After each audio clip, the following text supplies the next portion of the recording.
Camilla, Duchess of Cornwall, the potential future Queen Consort. Everyone that met her said, God, she's wonderful, she's so funny, she's so magical.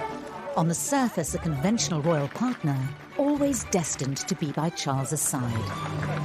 Did he get down on one knee to propose? But her story is much more Hollywood than Highgrove. She wrote a very rude message in lipstick on the windscreen and let the tires down.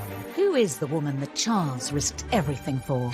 But the Prince of Wales has admitted publicly for the first time that he was unfaithful. It is reported she met Charles, boasting that her great-grandmother had an affair with King Edward VII. Why did her relationship with the future king mysteriously falter?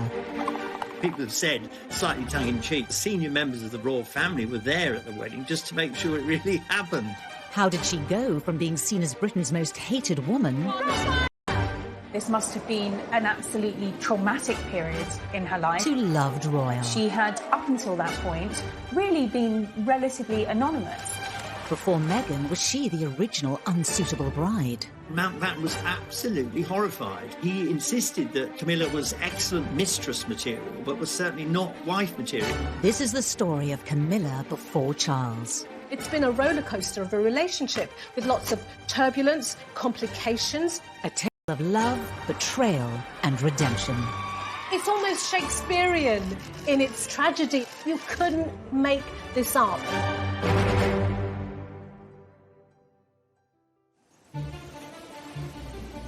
May 1989. The Aegean Sea just off the Turkish coast. A prince and his former girlfriend are sunbathing on a boat. They think they're not being watched, but the paparazzi were there, and the implications will send shockwaves through the House of Windsor. There were photographs of Charles and Camilla in a launch in a speedboat together.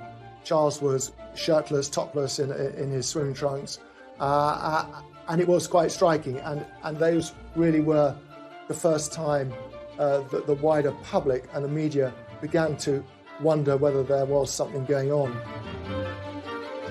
Many were now asking if Charles and Camilla had rekindled their relationship. It was a rather reckless thing to do. Well, Charles was still a married man. And it was a reckless thing to do because it pushed Camilla right there in the spotlight.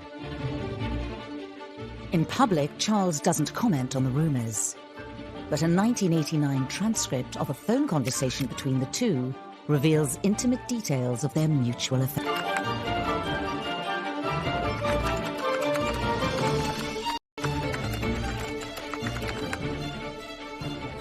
Whilst rekindling her relationship with Charles, Camilla couldn't have predicted the epic fallout that would unravel over the next 10 years. I think Camilla must have been an extremely robust person to deal with the torrent of media interest, strange telephone calls, paparazzi following her around that was her life. All this building towards one of the most brutal public outings ever. Do you think Mrs. Parker Bowles was a factor in the breakdown of your marriage? Well, there were 3 of us in this marriage, so it was a bit crowded. Diana set out to destroy the Prince of Wales, I think, so anybody involved with him was going to feel her wrath, and the obvious person to blame was Camilla. How did this seemingly unassuming woman find herself on the wrong side of the biggest scandal of the decade? Derided, isolated, and at rock bottom.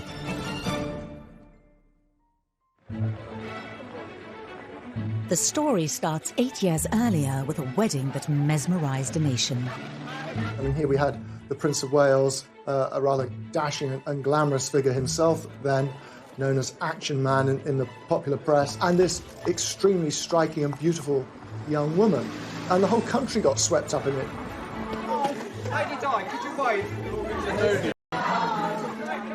Camilla Parker Bowles at this stage was married herself, but remained a close friend to Charles. It's thought she even encouraged him that Diana was the one.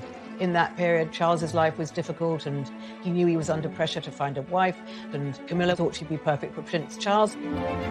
But before the wedding had even taken place, there were signs the prince and his future bride may not have been the perfect match it initially seemed.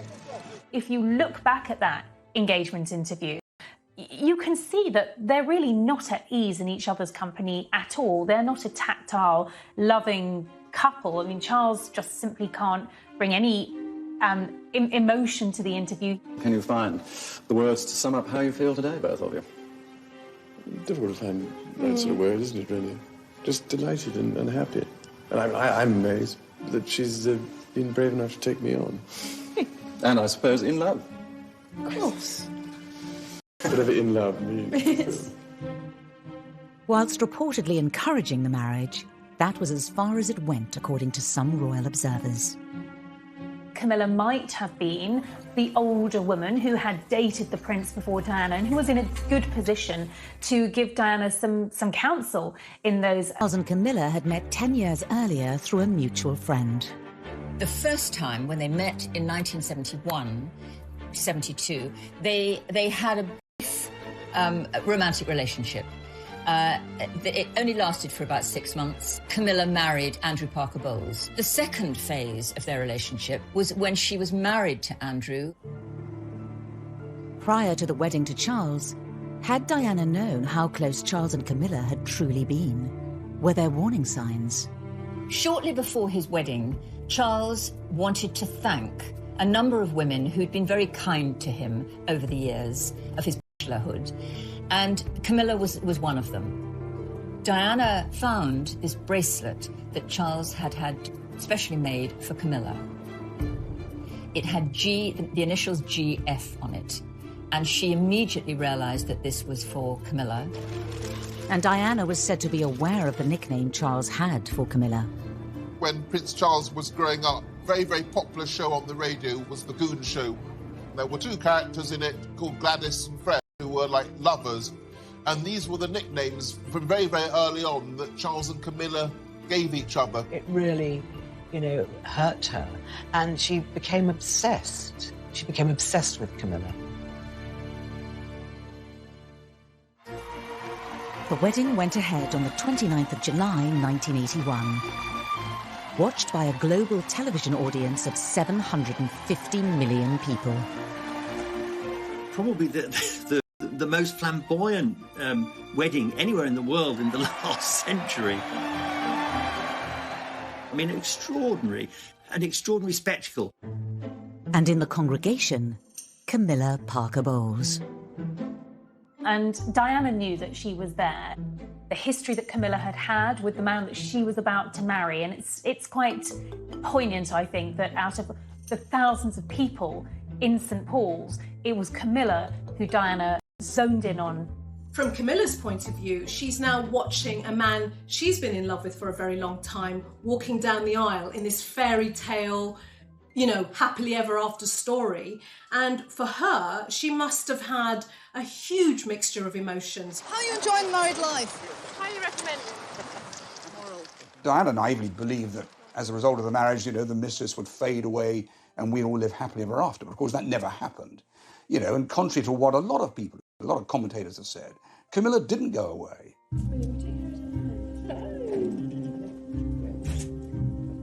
As time wore on, cracks began to appear in the Wales's marriage. After the birth of Harry, the problem was Camilla. In Diana's mind, Charles had never really given her up. She was a constant presence. By the end of the 1980s, the Wales's relationship was in serious trouble. And I think Charles was so unhappy that he started, pouring his heart out more and more and more to Camilla. And then, then they rekindled their romance. At this stage, it would have been well known to Charles's innermost circle of friends, certainly the social circles that he mixed in, that Camilla was back on the scene. And, Diana had her suspicions. 1989, Ormley Lodge, Richmond. Diana and Charles attend Camilla's sister's birthday party, and suspicion is about to turn to confrontation.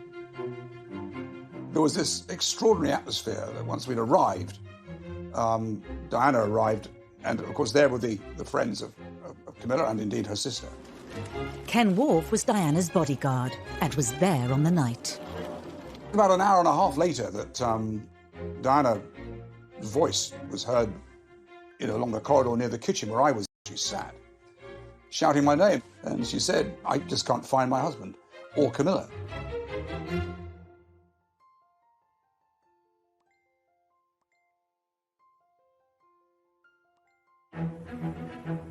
(1989), and Princess Diana is trying to find her husband and Camilla Parker Bowles at a party.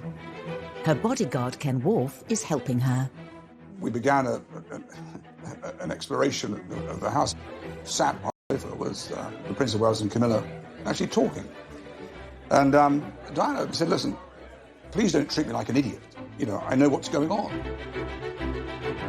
There was no attempt by Camilla to deny Diana's allegations. Diana didn't have any proof, but she had a hunch. So they, you know, and all hell was going on upstairs because everyone was saying, gosh, Diana and Camilla are having a confrontation downstairs. And Charles knew that this was, you know, this was the moment to leave. But of course, on the return journey home, nothing was said in the car. That really was the beginning of the end of the Wales' relationship.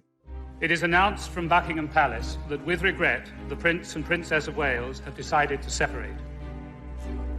After the separation, Charles and Camilla's relationship remained in the shadows, until Princess Diana goes on the offensive. Well, then in the summer of 1992, which was the Annus Horribilis, Andrew Morton's book was published. This was the moment when Camilla was absolutely 100% outed. Sunday Times today claims it was the prince's indifference to his wife that caused her chronic depression and 5 separate suicide attempts. The first time she had press camped outside her home, this must have been an absolutely traumatic period in her life. She had, up until that point, really been relatively anonymous. Her name was out, and she was going to have to live with this label of mistress, adulterer, marriage wrecker. But worse was to come.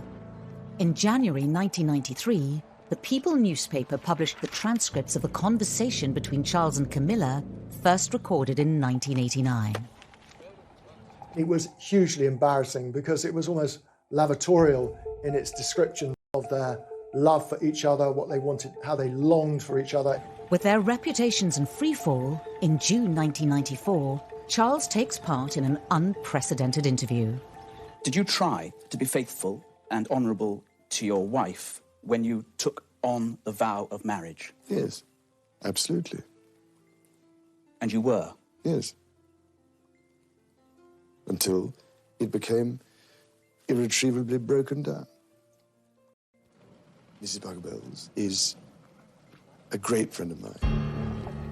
Once again, it thrust Camilla in the eyes of the world. It made her marriage with Andrew Parker Bowles that much more difficult. It was out there in the open. But Charles's interview was just the curtain raiser for the interview Diana gave Martin Bashir a year later. I wonder whether Camilla knew in that moment exactly what had happened to her, and I think it would have hit her so hard that from now on she's public property and public enemy number one. Today, the Duchess of Cornwall cuts a very conventional royal figure. It's hard to imagine how she ended up embroiled in a scandalous affair. But there are clues in her early years that reveal a very different character to the one we see now. Broderick Munro Wilson grew up with Camilla. She was slightly rebellious. I mean, she shared a room with my second wife, and of course smoking was a forbidden thing. But anyway, she was definitely smoking as a teenager. Camilla's friends all loved her. She was she was always the one at the centre of everything. She was terrific fun. Boys adored her because she was funny and characterful. I mean, she wasn't a beauty, but I mean, I think she was approachable, and she was very, very popular. Thank you very much for giving us this Silver Heart, but I still think... 1960s swinging London is in full flow, and 18-year-old Camilla Shand is said to dive headfirst into the party scene. She did have some jobs, like she worked at Colfax and Fowler, the decorators. She didn't last a week. One morning she overslept after a very long party, and I think she was probably rather hungover, and she arrived late and said, "Oh, I'm terribly sorry." And the boss head Colfax and Fowler, who was a demon anyway, just absolutely tore her apart and sent her packing. And that was the end of her working career. But she was never cut out to be a career woman.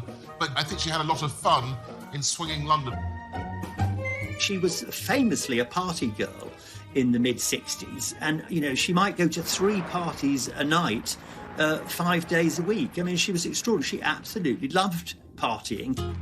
And this fun-loving, vivacious Camilla catches the eye of many of her peers. She was not without her admirers, let me tell you, because you know, she looked very nice. She was always beautifully turned out, and she had a personality. You know, she had things to say for herself. She was talkative. I mean, if you sat next to her at a dinner party, you were delighted because you knew you'd have a good conversation. But this young, carefree period of her life doesn't go unnoticed years later. Camilla had had a past, and, you know, at times quite a raucous past. She was known, particularly in palace circles, for being a party girl.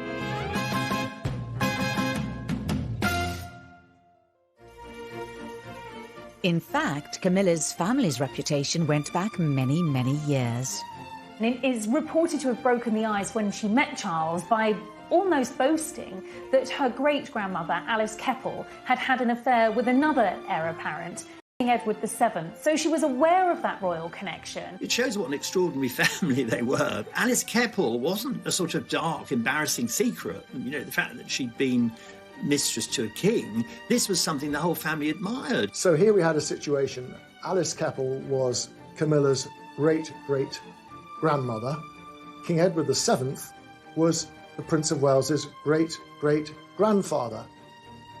This extraordinary story is in the background, and it seems like a mirror image of what happened with Charles and Camilla. It certainly adds a sense of symmetry to their romance, if nothing else.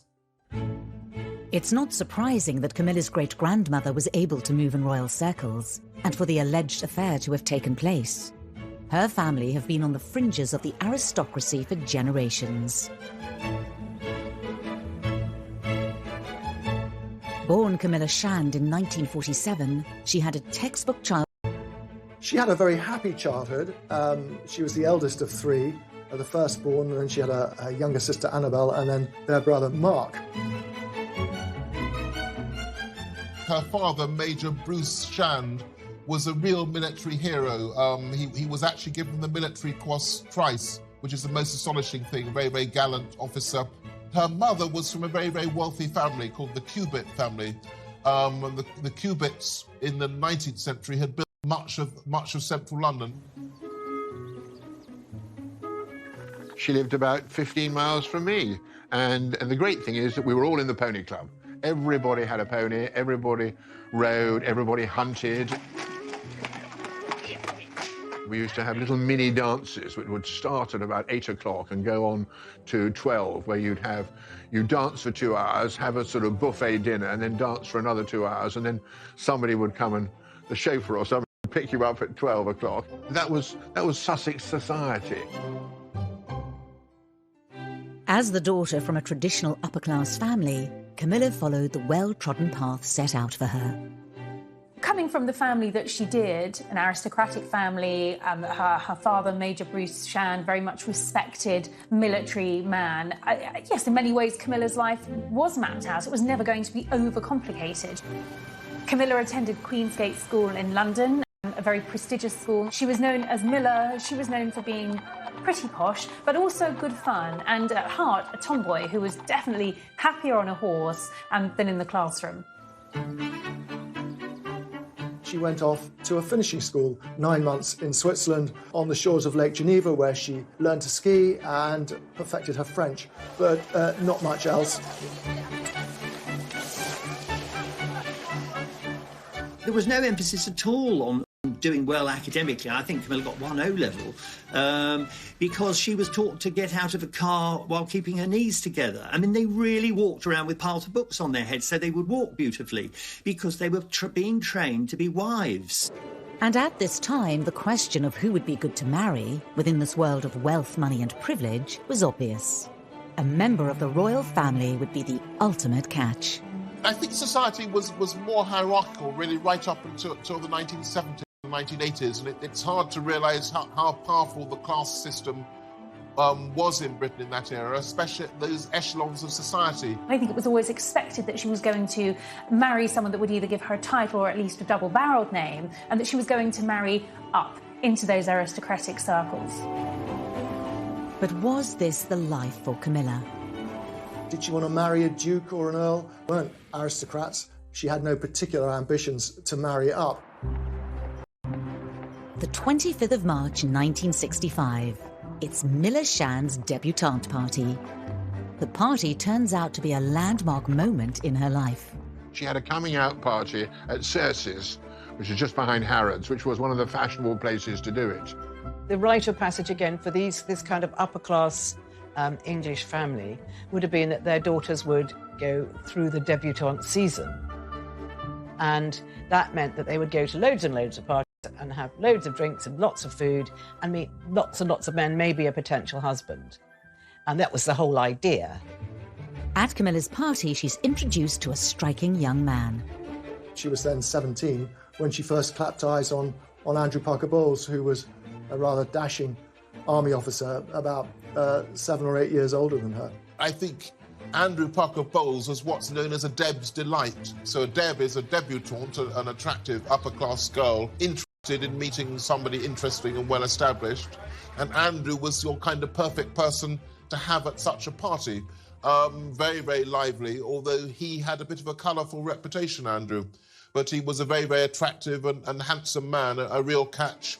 Romance blossomed between the two. Had Camilla found her perfect match? Camilla was the one that got him. I think she thought that she knew his reputation, she knew what he was like.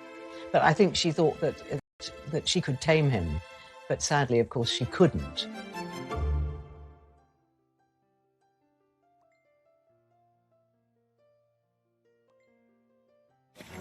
By 1970, there are rumours Andrew Parker Bowles had begun to date Princess Anne, as his relationship with Camilla Shand faltered.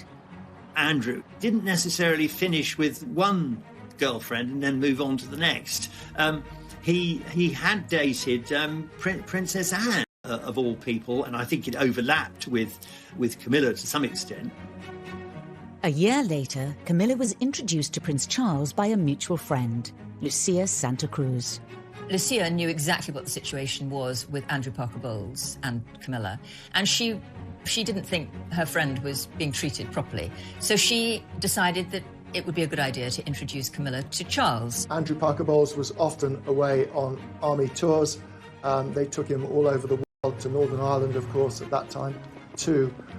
And in 1972, Charles was on terra firma. He had by then been spending time in the Navy, but he was doing a long posting in the UK. With Andrew away, it sort of cleared the way for the two of them to spend a lot of time together. Charles actually himself told me, Camilla, and he really wanted to impress her. So he ordered the most expensive bottle of wine on the menu. And Charles just sort of moved his hand and knocked the whole bottle over. And he said he was so humiliated trying to impress this girl and then knocking over this expensive bottle of wine. I think what attracted Charles to Camilla was the fact that she was not overawed by him at all.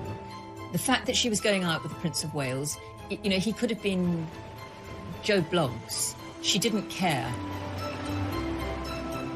He loved the fact that Camilla was fun and could be a bit frivolous and carefree. She was very different to the other debutantes on the scene at the time, and certainly some of the women that Charles had been linked with. And she was something of a breath of fresh air. And when they did start dating, Charles was, you know, absolutely blown away by her. I think that storyline is really well captured in the Crown, where you can see that he falls for her very, very heavily.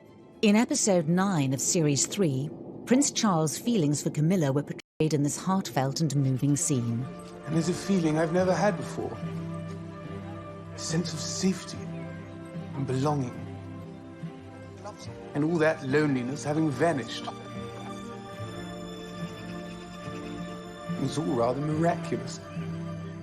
I think you are miraculous. During 1972, the relationship is said to have blossomed. Camilla went down to Broadlands on several occasions during those 6 months and had lovely weekends with Charles there. They were both very horsey.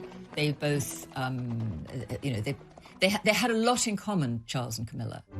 But some commentators say their relationship came under scrutiny by senior members of the royal family, including his mentor and one of the closest people to him, his great-uncle, Lord Mountbatten. Charles had discussed the possibility of turning this intense relationship with Camilla into marriage, and Mountbatten was absolutely horrified. He insisted that Camilla was excellent mistress material, but was certainly not wife material, that it was impossible.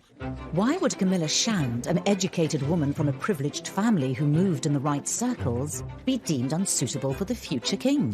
Mountbatten, his view was that whoever he married, if they weren't royalty themselves, then they should be of very noble birth, and however well-born Camilla was, she wasn't a member of the aristocracy. But the bigger problem was that everyone, from Mountbatten up to the Queen, was terrified that she had a past. She had too many pasts. It looks odd 40 years on. It seems rather anachronistic now, but it was thought that he had to marry a young woman who as it were, was completely pure, almost virginal. If modern standards had applied at the time, it would have been a very different story for Charles and Camilla. Well, I think the world has moved on, and I don't think anybody cares now whether someone happens to be the daughter of an earl or just a normal person, as long as they've got the makeup to be able to deal with the job. I don't think the fact that they're commoners makes a jot of difference. When Meghan married Harry, she was a divorcee. When the Queen came to the throne, divorcees were not accepted at court. It was unthinkable. The Queen's own sister couldn't marry a divorcee. Her uncle had had to give up the throne because he wanted to marry a divorcee. At the time they were first seeing each other, some royal observers say senior members of the family were not happy with the relationship. In the month that he's been with Minerva in the Caribbean, he several times visited the Bahamas Islands. But this was the first time he'd made an official visit. It was really the palace who made sure that this sort of fledgling 6-month blossoming romance never really got off the ground. Charles was very deliberately sent off to the West Indies with the Royal Navy, where he was posted for 8 months. This tense scene from The Crown dramatises an imaginary meeting between the Queen Mother and Lord Mountbatten. How shall we handle this? Well, I can take care of Charles. Nice long posting overseas will bring him to his senses. I'll speak to everyone at the Admiralty. 8 months on the other side of the world, it'll soon go away. Could there have been another explanation as to why the relationship didn't work out? At this time, Charles was said to be an unsure figure himself. Did he simply not take his chance and propose? Charles never told Camilla how he felt. I'm sure she was aware of how he felt when they were together for those 6 months, but he never expressed it. He certainly never discussed marriage with her. Whatever the truth, the fact was Charles was now over 4,000 miles away, and 3 months later he receives a letter that will turn his world upside down. He was on a long tour of the Caribbean islands when he received a letter from Camilla that she was and had accepted Andrew Parker Bowles's proposal of marriage, and that they were going to marry that summer. He was absolutely devastated. Missed the boat with Camilla, and he wrote to say how regretful and how sorry he was at the demise of what he called a peaceful and happy relationship, which I think indicates quite clearly that he did have something special with Camilla. He had something with her that he didn't have with anyone else. With the romance seemingly over, Camilla fell back into the arms of Andrew Parker Bowles, and the start of a journey into years of a complicated and unfaithful marriage. Their marriage was very, very happy in the beginning. It's just that Andrew couldn't keep his trousers on. She wrote a very rude message in lipstick on the windscreen. In steaming heat, Prince Charles's frigate, HMS Minerva, edged her way into Nassau Harbour. 1973. Prince Charles is in the West Indies with the Royal Navy. and his relationship with Camilla is seemingly over. I don't think Camilla quite realised the depth of Prince Charles's feelings for her. I think she thought, he's too young for me, he can't marry me, I need to get on with my life. And anyhow, I'm in love with Andrew Parker Bowles, and that's the man I want, and that was the man she got. And the difference between the two couldn't be more striking. You've known Prince Charles for a very long time, haven't you? What sort of person is he? Well, you know as well as I do. Everyone knows he's a marvellous leader and a marvellous man. I've heard the quote that Camilla said that however much she admired and felt love for Charles, is it possible to love two men? I think the answer for her would have been yes, Camilla, it is, because Charles and Andrew were so different. Andrew found it difficult, certainly at that stage, to live without her. She was similar to him, similar interests, very intense passion. I always feel rather rotten saying this, that Charles wasn't very sexy. Andrew was a very, very promising guards officer. Some people thought he was a bit of a name dropper, a bit of a snob, but he always struck me as absolutely charming. I think that what Camilla wanted, a lifelong commitment from somebody, and a career officer who in some ways was in the image of her father, seemed perfect at the time. Whilst Andrew might have been more alluring than Charles, Camilla had to contend with his party boy reputation. He had a string of girls who were all, very happy to be in his stable, if you like. She knew his reputation, she knew what he was like, but I think she thought that she could tame him. I was certainly witness to the fact that Andrew Parker Bowles was a popular boy, and no doubt about it. But everybody at some stage or other was joined at the hip with Andrew Parker Bowles. There was one occasion before they were married when she was walking home one night and she saw Andrew's car parked outside one of her friend's flats and knew exactly why it was there. And so she wrote a very rude message in lipstick on the windscreen and let the tyres down. So she wasn't a complete doormat. Despite any concerns, on the 15th of March 1973, it was announced in the Times Camilla and Andrew were engaged to be married. I think he was forced into the proposal because he was very aware that Camilla was seeing Prince Charles. And I think he genuinely feared that if he didn't pull his finger out and make an honest woman of Camilla, he might actually lose her. He wanted Camilla to be the mother of his children. He could see a future with her. News reaches Charles over 4,000 miles away that Camilla is engaged.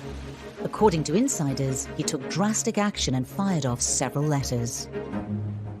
He wrote to Camilla and pleaded with her to reconsider, but I think by this point it was just too late. She was, I think, his first real love. And when you fall first, sometimes you fall hardest. Major and Mrs. Shand, Your Majesty, and Mr. and Mrs. Parker Bowles. And the imagined reaction of the royal family to Camilla and Andrew's relationship was dramatised in this gripping episode of The Crown. You're probably wondering why I've invited you all here this afternoon. It's a slightly delicate matter. Something of an imbroglio involving your son, Derek, your daughter, Mrs. Shand, and my grandson, the Prince of Wales. The families have been spoken to. A date has been set for Camilla to be married to the Parker Bowles boy. Good. There's no evidence of how the news of Camilla's future marriage actually... Regardless, Andrew and Camilla's wedding took place at Guards Chapel in London. It was dubbed the Society Event of the Year. There were members of the royal family there. The Queen was there, the Queen Mother, Princess Margaret and Princess Anne. People have said, slightly tongue-in-cheek, that the senior members of the royal family were there at the wedding just to make sure it really happened. There was this enormous relief in royal circles. This Camilla problem had now gone away for good.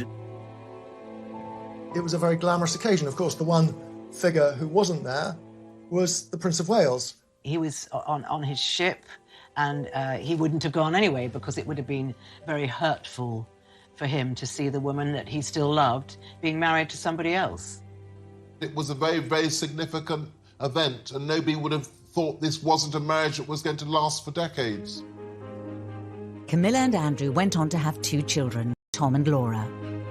Despite their history, Charles remained close to the young family. They managed to include Charles even in that intimate part of their lives by making him a godfather to Tom. Their lives were intertwined, particularly through polo and other social occasions. Charles was often to be found sitting cross-legged on the sitting room floor with his godson watching television or chasing the children around on his hands and knees. I mean, he was an essential part of their family. On the surface of it, the Parker Bowles' marriage seemed perfect, and Camilla was finally able to put into practice what she'd learned at finishing school. When you meet Camilla, she seems a very, very warm and maternal person. She enjoyed decorating the houses and making them homely, filling them with books, lovely fabrics, not always the most tidy house. She had a big social life in the country, and she had her 2 children, and she had her dogs and her family home, so almost everything she'd ever wanted. But in reality, Camilla's marriage was not all that it seemed. I think their marriage was very, very happy in the beginning. It's just that Andrew couldn't keep his trousers on. He was a serial philanderer. He was at a dinner party and a young woman sat next to him and said, "Andrew, I'm really offended. I'm the only one of Camilla's friends that you haven't made a pass at."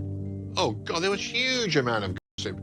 It was very well known and very well publicised that Andrew Parker Bowles was playing away, I think is the way we describe it, playing away. Quite how she handled it all, it's hard to imagine, but handle it she did. I mean, it was a kind of an upper-class thing. One almost expected husbands to stray not long after they've taken their marriage vows. I think that Camilla, incredibly vulnerable. You're at home with 2 gorgeous children, and he's in London all week, and you know perfectly well what he's doing. Prince Charles started coming round to Camilla's house, and they rekindled their relationship, and it seemed a natural thing to do. By the late 1970s, Camilla was said to be seeing Charles again. Andrew is a very good example of the typical upper-class Englishman. I don't think he liked the fact that Camilla was drawn back to Charles, but he was a great friend of Charles. It was one of those things that happened in life, and as long as it didn't get in the newspapers, he really wasn't bothered.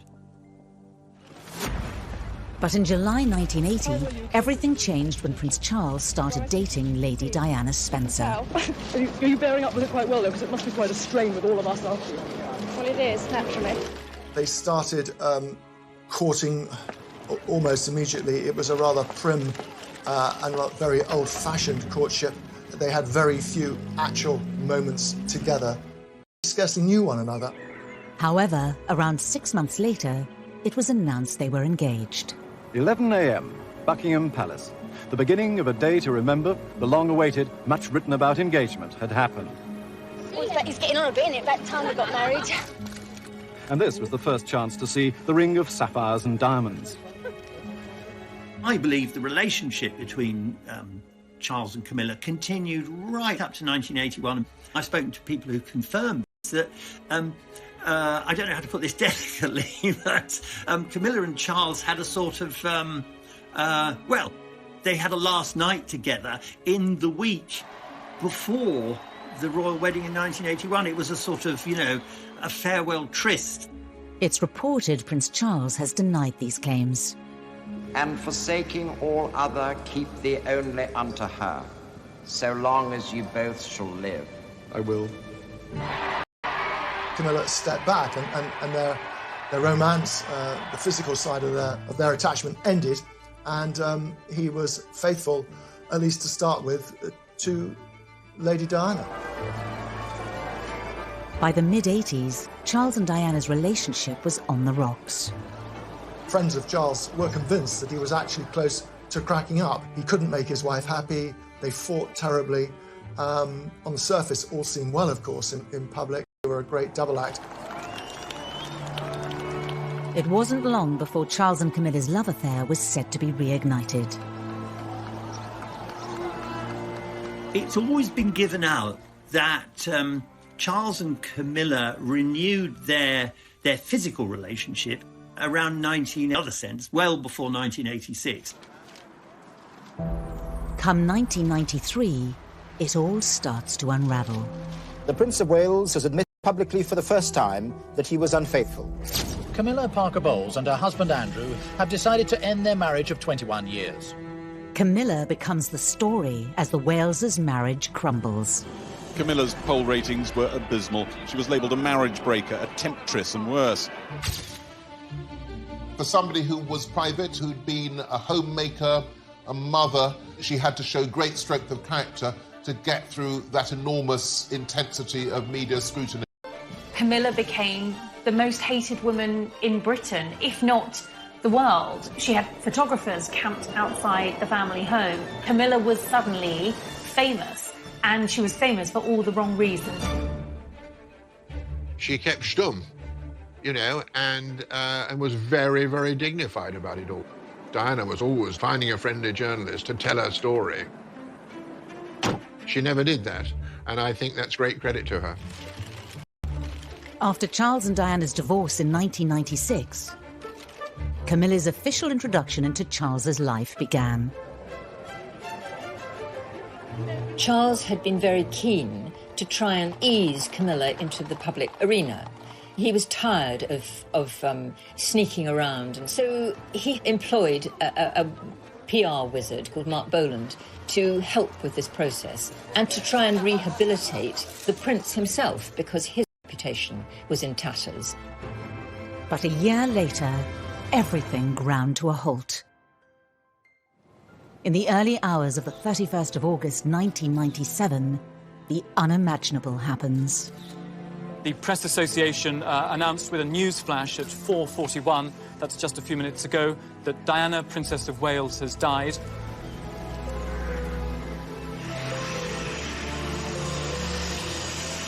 The argument ran that had Charles not betrayed his marriage vows, had he not abandoned Diana, then she would not have been travelling through Paris in the car of a playboy and ending up being killed. To be seen in public with Camilla would be a PR disaster for Charles. But now he needed her support more than ever before. Charles's first instinct was to pick up the phone to Camilla. And a desperate, desperate moment for him. There was Camilla at the end of the phone.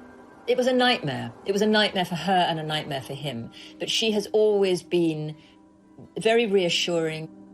Publicly, it was a huge step back for Camilla. Her enduring battle with like no other. Suddenly, the antipathy towards Camilla increased tenfold. Camilla retreated to the shadows once again, just where she'd been in the earlier 1990s. And that made the whole process of her coming out, as it became known as, that much slower and set everything back. She was basically a prisoner in her home, which was near Highgrove. But Charles asked his chef, to make food to Camilla and to take it over. So, and he obviously was speaking to her on the telephone, but he certainly did not see her during that time. Both Camilla and Charles would have completely understood that they had to keep their relationship on the down low. At this point now, Diana has passed into legendary status. Going public with it would have been the worst possible thing to do. But she was there for him in this most difficult, darkest moment in his life. But could Charles and Camilla have a life together after this and win over the British public? Rottweiler! I disapprove of the way Charles and Camilla treated Diana. It was despicable. Camilla arrived not knowing whether people were going to be standing there throwing rotten eggs at her. And she was terrified.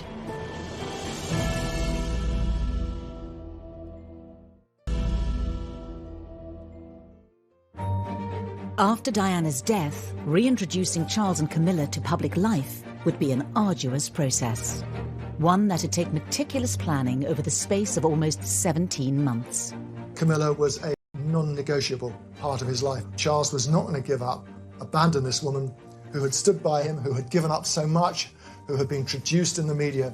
He was determined that she was going to be with him through thick and thin. Camilla's relationship with the British public needed some serious nurturing. Decisive action was taken by the palace, and a plan was masterminded by Mark Bolland, who was now Charles's deputy private secretary. And the way he decided the problem should be handled was to persuade the public that she wasn't some bogey woman, but that she was a very important part of the prince's life, that she made him a better prince. Discretion still rules in the run-up to Charles's 50th birthday. Very gradually, she was brought out, and it was a supreme strategy. And people started to see her in a slightly different life. And everyone that met her said, God, she's wonderful, she's so funny, she's so magical. Word sort of started and spread. In January 1999, the planning came to fruition outside the Ritz Hotel in London. Around 200 members of the... Just extraordinary. It was like the whole sky lit up with flashbulbs. That moment sort of sealed the deal. By and large, the reaction was positive. And from then on, the process was able to be speeded up. And that was really the moment when Camilla began to be accepted by a section of the British public. But would Camilla ever be accepted by the inner circles of the House of Windsor? And then the next major step was meeting the Queen. It was a party that Prince Charles was hosting at Highgrove, his country house. For Charles and Camilla, it is a milestone. The heir to the throne's long-term companion, now accepted in royal circles. Interestingly, there wasn't a lot of briefing about it, except to say that the two women had spoken, they'd shaken hands, Camilla had curtsied, and they had chatted briefly. With their reputations on the rise, in February 2005, it was announced to the world Charles and Camilla were engaged. How are you feeling, ma'am? All right. Just all right? I'm just coming down to earth. Did you get down on one knee to propose? The proposal happened at Burkle on the Balmoral estate. I think that was quite significant because Charles is a bit of an old-fashioned romantic. Burkle is where Charles fished on the Dee with his grandmother as a boy, and he was very happy there. I'm sure there was some die-hard lovers of the late Princess Diana who thought, no, this is not right. But I think the British public, by and large, welcomed this announcement. On the 9th of April, thousands of people lined the streets of Windsor to catch a glimpse of the bride and groom. But had they really managed to win over the British public? I disapprove of this marriage today. I disapprove of the way Charles and Camilla treated Diana. It was despicable. Camilla arrived not knowing whether people were going to be standing there throwing rotten eggs at her. And she was terrified. I was there that day, thousands of people there who were just cheering for them, who were so happy for them. It was a really great day. The civil ceremony was followed by a blessing at St. George's Chapel, which was broadcast to a TV audience of millions. After almost 35 years, Camilla had finally married her prince. To Charles and Camilla, our future king and queen, may God bless you both. I remember covering that royal wedding in 2005 and thinking, this is historic, this is momentous, this is Charles, a divorced future king, marrying a divorcee, something that I don't think anyone really ever expected to happen. I think people thought, well, these people have... The Queen hosted a reception for the newlyweds at Windsor Castle and gave a speech that cemented Camilla's place in the royal family. When the Queen gave that speech at their wedding party, where she said, my son is home and dry with the woman he loves, that really was the welcoming of Camilla into the royal family. And if the Queen was able to forgive and forget, then the rest of the British public could do that too. We could give Camilla a chance. Camilla was portrayed as one of the most hated women in Britain, but she was now the Duchess of Cornwall and wife of the future king. Camilla's life changed forever when she fell for a young Prince Charles. She's endured decades of secret scandals and struggles. Her reputation was left in tatters. It's been a roller coaster of a relationship with lots of turbulence, complications. There's been divorces and there's been a tragic death. It's almost Shakespearean in its tragedy at points. You couldn't make this up. The road to redemption has been a long one, but today their popularity and love is stronger than ever. We've seen her take her role as a consort to the future king very, very seriously. Her rehabilitation is complete, and I think she has proved that she is a real asset to the royal family and for the nation.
Robust person to deal with the torrent of media interest, strange telephone calls, paparazzi following her around that was her life.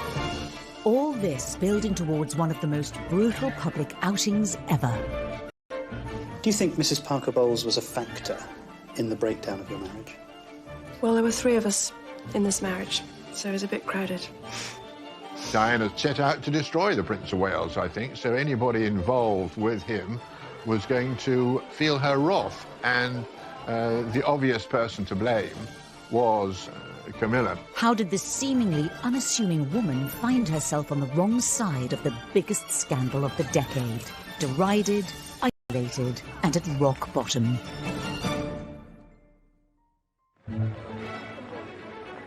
The story starts 8 years earlier with a wedding that mesmerised a nation. I mean, here we had the Prince of Wales, a rather dashing and glamorous figure himself, then known as